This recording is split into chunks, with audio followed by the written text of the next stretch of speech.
ময়ো আকাশৰ দুৱাৰ ৰখীয়া আছিলোঁ। মেঘ, তৰা, নক্ষত্ৰ খচিত আকাশলৈ চাই কেতিয়াবা গানো গাইছিলোঁ হ'বলা। তেতিয়া মোৰ বয়স আছিল 20 বা ঠিক তেনেকুৱাই কিবা এটা।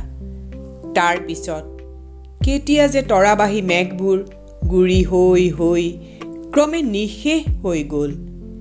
কোনে যে নিঠুৰ নখেৰে ছিঙি লৈ গ'ল নীল নক্ষত্ৰ। আকাশতকৈ সঁচা হ'ল মোৰ আতংক। প্ৰেমতকৈ মহীয়ান হ'ল নিৰক্ত কিছুমান শব্দ। আজি বয়স গৈ গৈ দুকুৰিৰ ওচৰত মই আকৌ থমক খাই ৰ'লোঁ। হাতৰ মুঠিৰ আহত গোলাপ পাহলৈ চাই ভাবিছোঁ মই আজন্ম তোমাৰেই গানৰ কবি। হৃদয়ত মোৰ নীল নক্ষত্ৰৰ আনন্দ।